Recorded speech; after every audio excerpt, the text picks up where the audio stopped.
Greetings, guys. So, for this video, I want to do the third part of the 8-part series, Wellspring Rising. And I want to do a video on something that has been always a really powerful tool for me. And recently with Pele, it's been an even more powerful tool. And that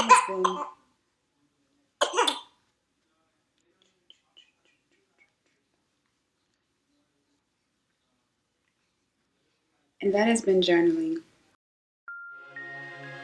A voice calling from within our core. What are we here for? We realize that our power lies in how we live our lives and how we choose to show up. So we choose to show up as rooted crowns, and this is our living prayer. Birth from the earth, on a path to reclaim our name, nature, ancestral medicine to heal our home. We sow this prayer in our bodies between many hands and upon our land. In direct response to self-hate, forced scarcity, and climate change. But it's simple for real. We plant food forests and concrete jungles, inspiring youth to lead us out this struggle, nourishing our bodies as living proof, sharing all we do to amplify this truth. Yeah, we documenting it all, bringing it to you so you can feel this call in person, online. Yeah, we standing tall, rooted crowns, let's rock with it, y'all. Journaling. It's something that seems so simple, and yet it's something that can really make a profound difference in your life. In my life, at least. I'll speak for myself.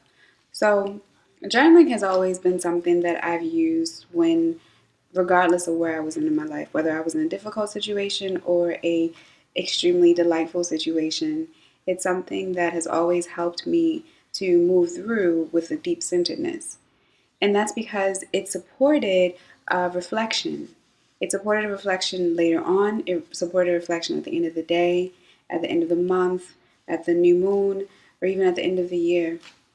To just reflect on where I've been, how I've been feeling, to give some detachment or distance from that space, and just to look at it and see if I really have had growth, or if I really am in alignment with what I did, or what I was thinking, or the approach I was taking, And journaling specifically with Pele has been really powerful because being a new mom is intense. It's, I want to say, as intense as having him.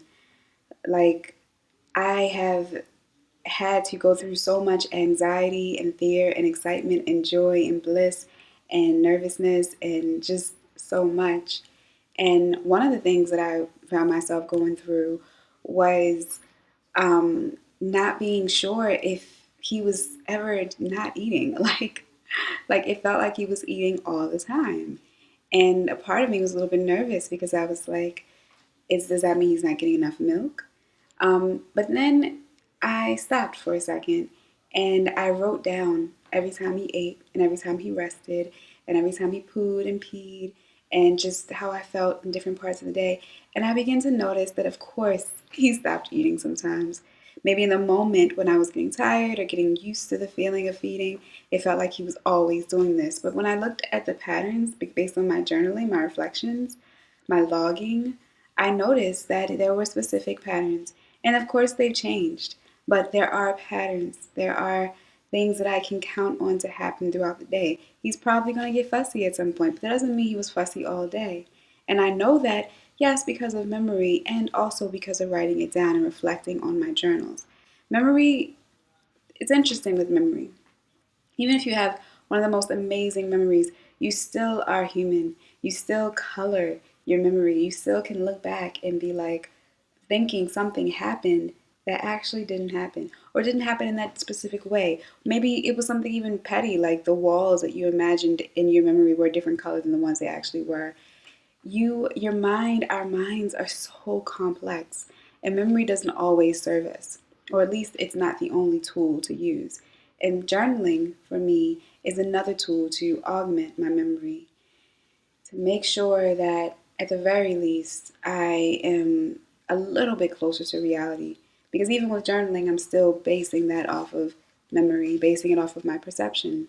But it's a little bit closer than looking back a year later,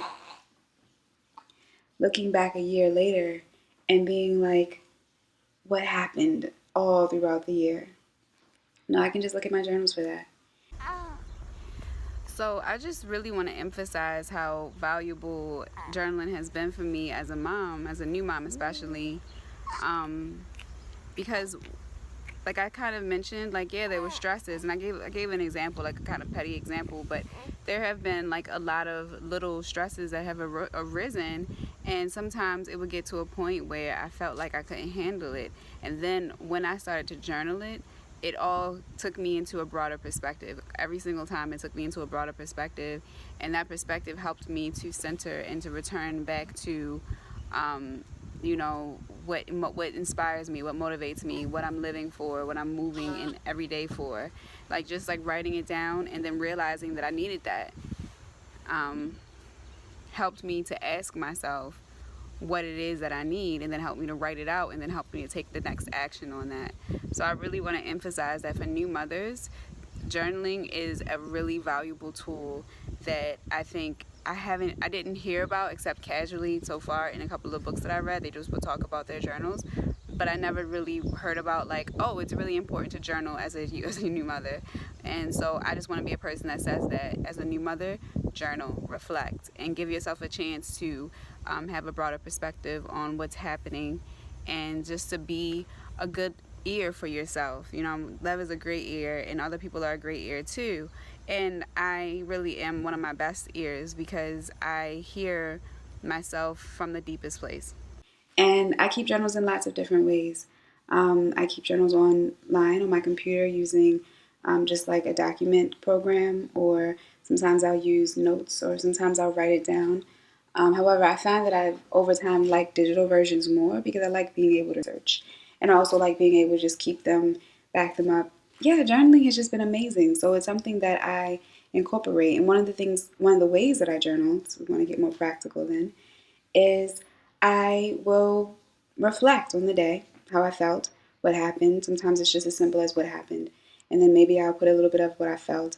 Depending on when I'm journaling, if it's in the rising or in the evening, I may put affirmations. I may put intentions. I may put visualizations. And sometimes I just give thanks. That's like my ultimate go to no matter what I'm experiencing.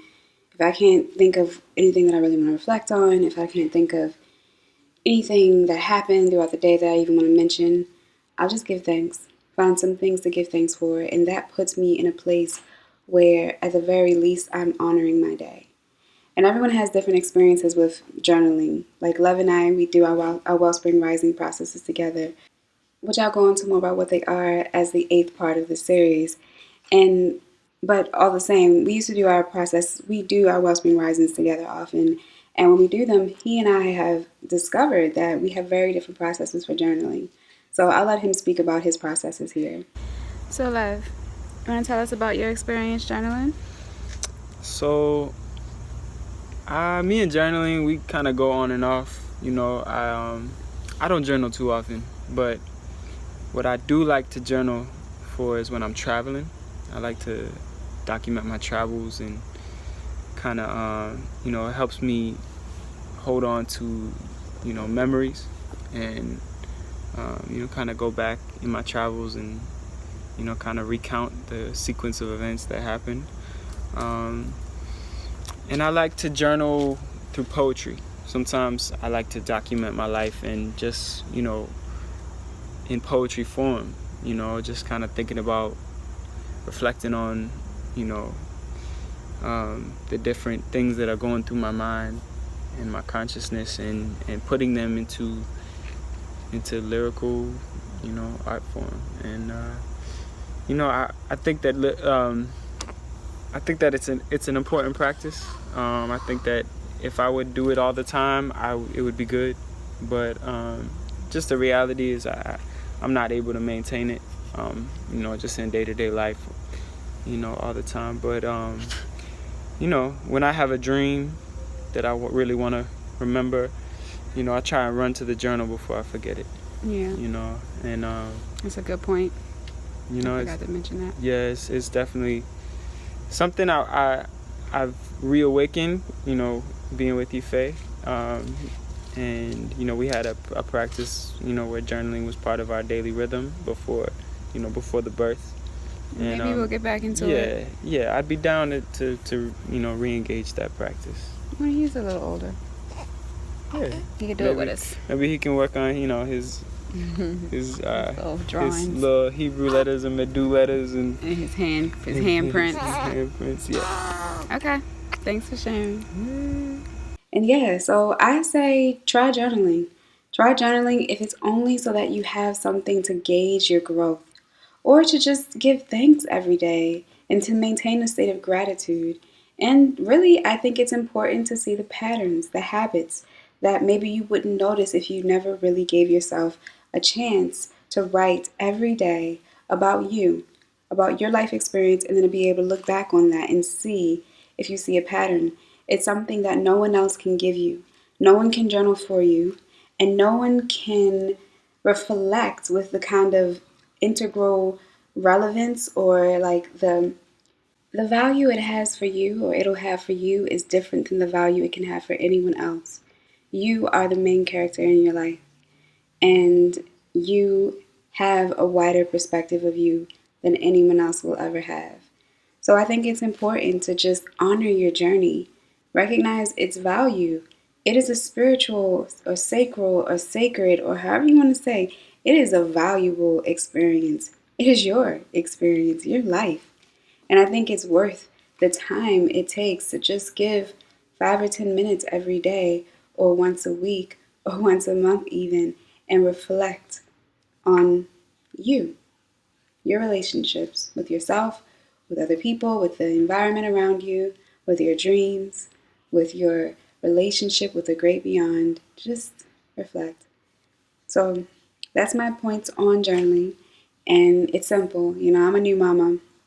So these videos are, I'm going to keep them, we're going to keep them going, and we're going to keep them simple sometimes, because we want to continue to share our lives, our dreams, our insights, our visions, our journeys. And we also want to honor our time and honor the time we spend with ballet and the time we spend moving forward, so that we can have more to share. So please, stay tuned. It'll get really exciting sometimes, and it'll get really chill sometimes. But please recognize that this is us, all of it. And that's what we're sharing, our authentic beings. And if you like this video, like it. If you want to watch more videos, be sure to subscribe. Help us get to that 100 mark, because that will be a little stamp in our journey. Give us a little personal domain or URL for YouTube. And support us. Comment. Let me know. Do you journal? How do you journal? What do you journal? What has journaling been like in your life? Let us know, so that we can keep this conversation going. Integral beings consciously evolving towards integral states of wellness, or something like that. All right, guys. Peace. Thanks for watching. Another thing I wanted, I'm realizing right now, this right here, right now, is a form of journaling. It's called video blogging, and blogging is called something starts with the B, logging. I don't know what B is. I don't know that. But we are video blogging, I guess. Yeah. And video blogging, I guess. Every time we take photos and every time we make videos, I don't know what that was. We are documenting and journaling. Mm-hmm. And every time we post it, we share it with the world. Our journal. It's like sharing our personal journal. This is like our personal journal. Yeah. Yeah.